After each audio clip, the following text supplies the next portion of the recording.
नमस्कार मित्रांनो, स्वागत आहे तुम्हा सर्वांचं परत एकदा स्टडी विथ गुरु या आपल्या शैक्षणिक यूट्यूब चॅनलवर. तर SRPFचं ग्राउंड या ठिकाणी पुढच्या मंथमध्ये सुरू होणार आहे. त्यामुळे ज्यांनी पाहिलं नसेल पाहून घ्या. व्यवस्थितरित्या अपडेटेड व्हिडिओ आपण चॅनलवर प्रसारित केलेला आहे. तर त्याच्याशी निगडीत आपण ऑलरेडी पहिली प्रश्नपत्रिका पाहिलेली आहे लेखी संदर्भात. आजची जी दुसरी प्रश्नपत्रिका आहे, जी की प्रिव्हियस इयरचे महत्त्वाचे प्रश्न यावर्षीसुद्धा रिपीट होऊ शकतात, अतिशय महत्त्वाचे आहेत, जे की रिपीट होणारे आहेत. तर पहिला प्रश्न पाहण्याअगोदर नवीन असाल अवश्य चॅनलला सबस्क्राईब करून घ्या. आणि तुम्हाला प्रश्नपत्रिकांचा बंच हवा आहे का, ज्या ठिकाणी आपण 10 प्रश्नपत्रिका काढणार आहोत, जे की टॉप लेवलचे प्रश्न त्या ठिकाणी असणार आहेत. ते अवश्य तुम्ही कमेंट करा तुम्हाला हवा असेल तर. पहा, पहिला प्रश्न, राज्य राखीव पोलीस बलाच्या प्रमुखास काय म्हणून संबोधलं जातं? तर राज्य राखीव पोलीस बलाचं जे प्रमुख असतात त्यांना काय म्हणतात? तर समादेशक या नावानं किंवा या पदवी त्यांना दिली जाते. त्यानंतर कोणत्या प्रश्नांबाबत वगैरे डाऊट वगैरे असतील अवश्य तुम्ही कमेंट करत चला. शेतकऱ्यांनी डॅश या जिल्ह्यात साराबंदीची चळवळ सुरू केली. तर लक्षात असू द्या, खेडा या जिल्ह्यामध्ये शेतकऱ्यांनी साराबंदीची चळवळ या ठिकाणी सुरू केलेली आहे. त्यानंतर SRPFचा रेझिंग डे कोणत्या दिवशी साजरा केला जातो? लक्षात असू द्या, पोलीस जे आहेत त्यांचं वेगळं असतं आणि SRPF यांचं वेगळं असतं. तर लक्षात असू द्या, हे SRPFचा रेझिंग डे जो आहे तो कोणत्या दिवशी साजरा केला जातो? तर 6 मार्चला हा साजरा केला जातो आपल्या महाराष्ट्रामध्ये. त्यानंतर लक्षात असू द्या, हे SRPF हे राज्याचं आहे आणि CRPF हे जे आहे ते केंद्राचं, म्हणजे हे दोन्ही एकच संघटना आहेत. ते केंद्रावर काम करणारं CRPF आहे आणि SRPF राज्याचं आहे, हे सुद्धा लक्षात असू द्या. त्यानंतर भारताचे राष्ट्रीय अभिलेखागार कोणत्या ठिकाणी आहे? तर भारताचं राष्ट्रीय अभिलेखागार हे कोणत्या ठिकाणी आहे? तर नवी दिल्ली या ठिकाणी आहे.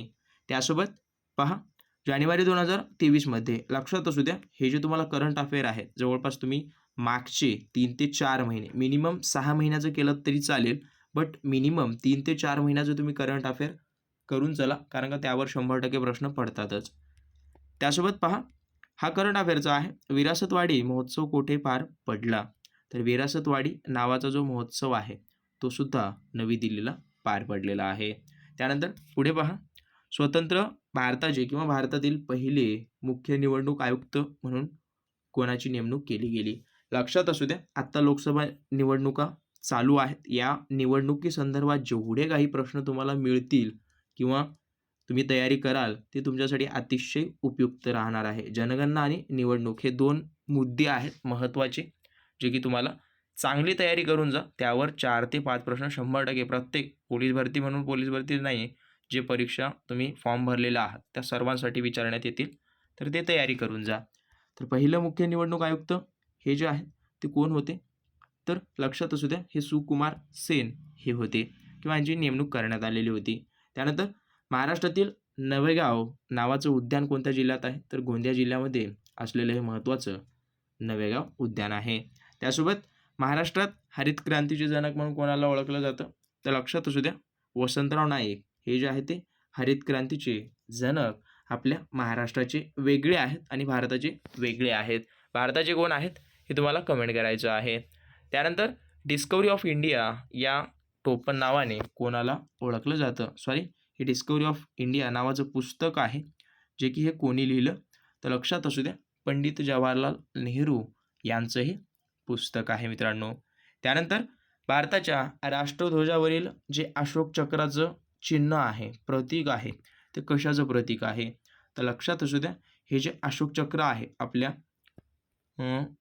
राष्ट्रध्वजावर, तर हे कशाचं प्रतीक आहे? तर ते गतीचं प्रतीक आहे, कारण का ते चाकाच्या आकाराचं गोल आहे. त्यानंतर महाराष्ट्रातील सर्वात कमी जंगल क्षेत्र असलेला जिल्हा कोणता? सर्वात जास्त माहीत असेल कोणता आहे? गडचिरोली. तर सर्वात कमी कोणता आहे? तर लातूर हा जो जिल्हा आहे सर्वात कमी जंगल क्षेत्र असणारा जिल्हा आहे.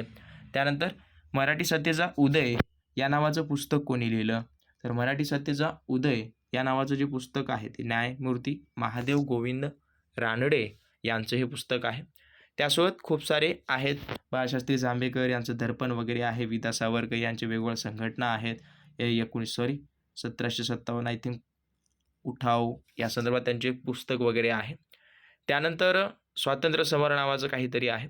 त्यानंतर गोपाळ गणेश आगरकर यांचंसुद्धा वेगवेगळी कार्य आहेत.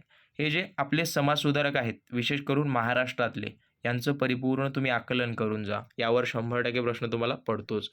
महाराष्ट्रातील सर्वात जास्त पावसाचं ठिकाण कोणत्या ठिकाणी आहे? तर सर्वात जास्त पावसाचं ठिकाण कोणतं आहे? तर आंबोली हे महाराष्ट्रातलं आहे. त्यानंतर महाराष्ट्रातील सर्वात पहिलं पवन ऊर्जा प्रकल्प कोणत्या ठिकाणी आहे? लक्षात असू द्या, पवन ऊर्जा प्रकल्प, जलविद्युत प्रकल्प हे महत्त्वाचे आहेत. तर जामसंडे हे जे आहे ते सिंधुदुर्गमध्ये आहे. या ठिकाणी पहिला पवन ऊर्जा प्रकल्प आहे. त्यानंतर शेवटचा प्रश्न, महाराष्ट्रातील कोणत्या प्रशासकीय विभागात सर्वात जास्त जिल्हे आहेत? तर छत्रपती संभाजीनगरमध्ये सर्वात जास्त जिल्हे आहेत. सर्वात कमी कोणत्या विभागात आहेत? हे तुम्हाला कमेंट करायचं आहे. तर तुमच्यासाठी मी 2 प्रश्न सोडलेले आहेत. कमेंट करण्यासाठी अवश्य कमेंट करा. कोणत्या प्रश्नांबाबत डाऊट वाटत असेल अवश्य कमेंट करा. त्यालासुद्धा मी तुम्हाला तुमचा डाऊट वगैरे दूर करण्याचा प्रयत्न करेन. तर व्हिडिओ आवडला असेल नक्की लाईक करा. तयारी करणाऱ्या मित्रमैत्रिणींसोबत अवश्य शेअर करा, कारण का हे मोफत आहे आणि हे अतिशय टॉप लेवलचे प्रश्न आहेत. तर भेटूया तशाच नवीन व्हिडिओसोबत. पाहत राहा आपलं आवडते यूट्यूब चॅनल. धन्यवाद.